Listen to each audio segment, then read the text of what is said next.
Assalamualaikum warahmatullahi wabarakatuh. Perkenalkan nama saya Yovai Sevin dengan NIM 2304299. Pada video kali ini saya akan menjelaskan materi tentang All Public Administration. Pada kesempatan kali ini, materi yang akan saya bahas yang pertama yaitu sejarah perkembangan All Public Administration. Yang kedua yaitu definisi OPA. Yang ketiga karakteristik OPA dan keempat prinsip utama OPA.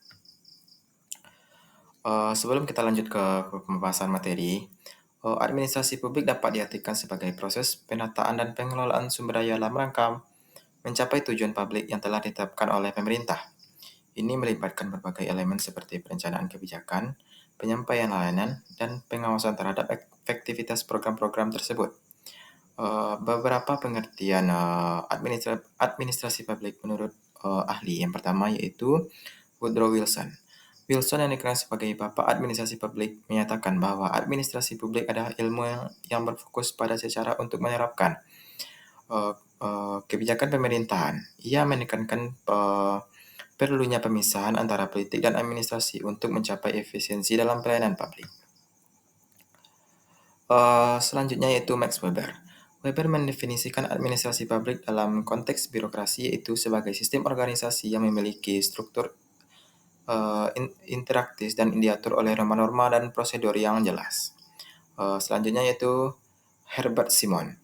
Simon dalam bukunya Administrative Behavior menyatakan bahwa administrasi publik adalah proses pengambilan keputusan dalam organisasi. Ia menekankan pentingnya analisis perilaku dalam hubungan antar individu di dalam organisasi pemerintahan. Selanjutnya yaitu Luther Gulick dan Lyndall Urwix. Dalam karya mereka menetapkan prinsip-prinsip manajemen yang relevan dalam administrasi publik, seperti pembagian kerja dan koordinasi.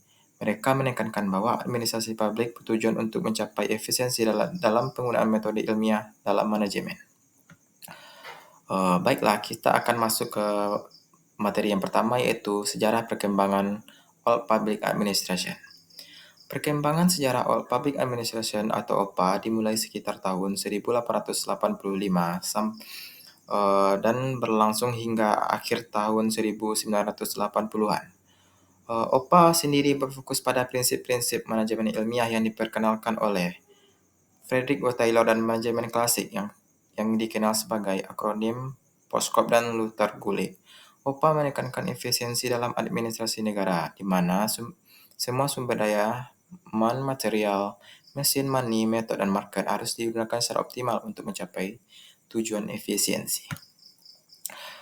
Namun, OPA mulai dikritik karena dianggap tidak mampu mengatasi masalah efektivitas dan efisiensi dalam pengelolaan negara, terutama di tengah praktik spoil system yang meluas di Amerika Serikat pada saat itu.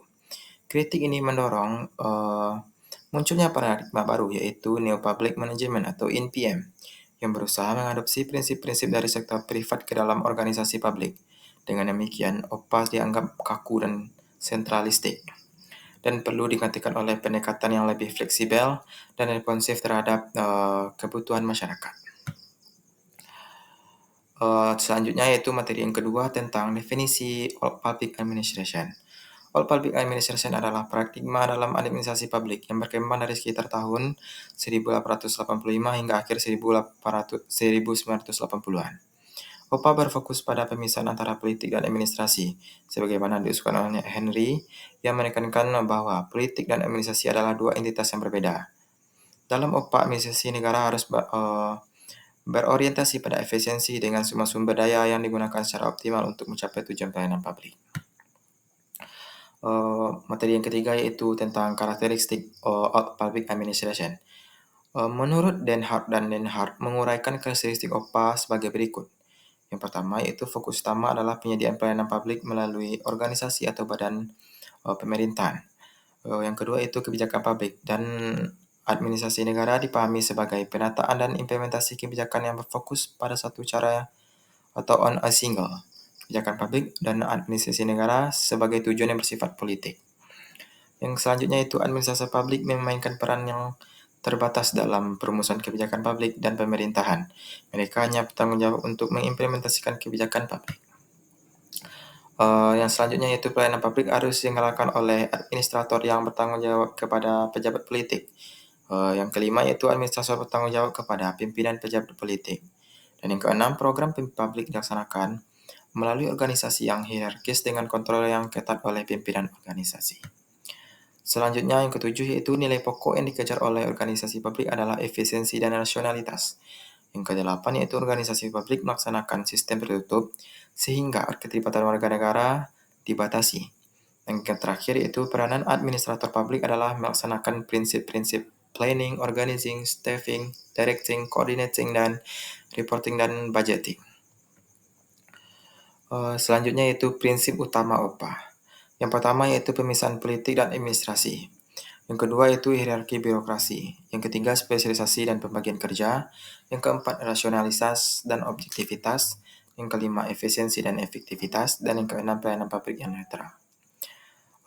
Tokoh-tokoh penting yang dalam All Public Administration yang pertama yaitu Woodrow Wilson, yang kedua Frederick Winslow Taylor, yang ketiga Max Weber, yang keempat Henry Fayol, yang kelima Luther Kulik, dan yang keenam Lyndon Ulrich.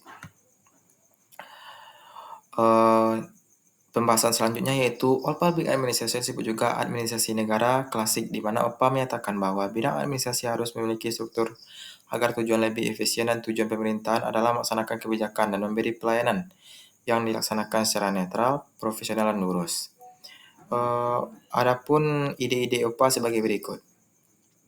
Titik perhatian pemerintah adalah jasa pelayanan langsung oleh instansi pemerintah.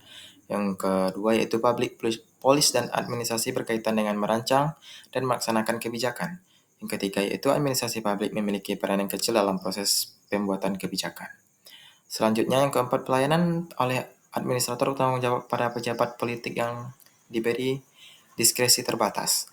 Yang kelima yaitu administrator bertanggung jawab pada pimpinan politik yang dipilih secara demokratis. Yang keenam, program-program kegiatan diadministrasikan secara baik melalui garis hierarki dan dikontrol oleh pejabat dan dari hierarki atau organisasi. Yang ketujuh yaitu nilai utama dari administrasi publik adalah efisiensi dan efektivitas. Yang kedelapan yaitu administrasi publik dijalankan sangat efisien dan tertutup. Dan yang terakhir yaitu administrasi publik dirumuskan secara luas seperti dalam Pottscroft.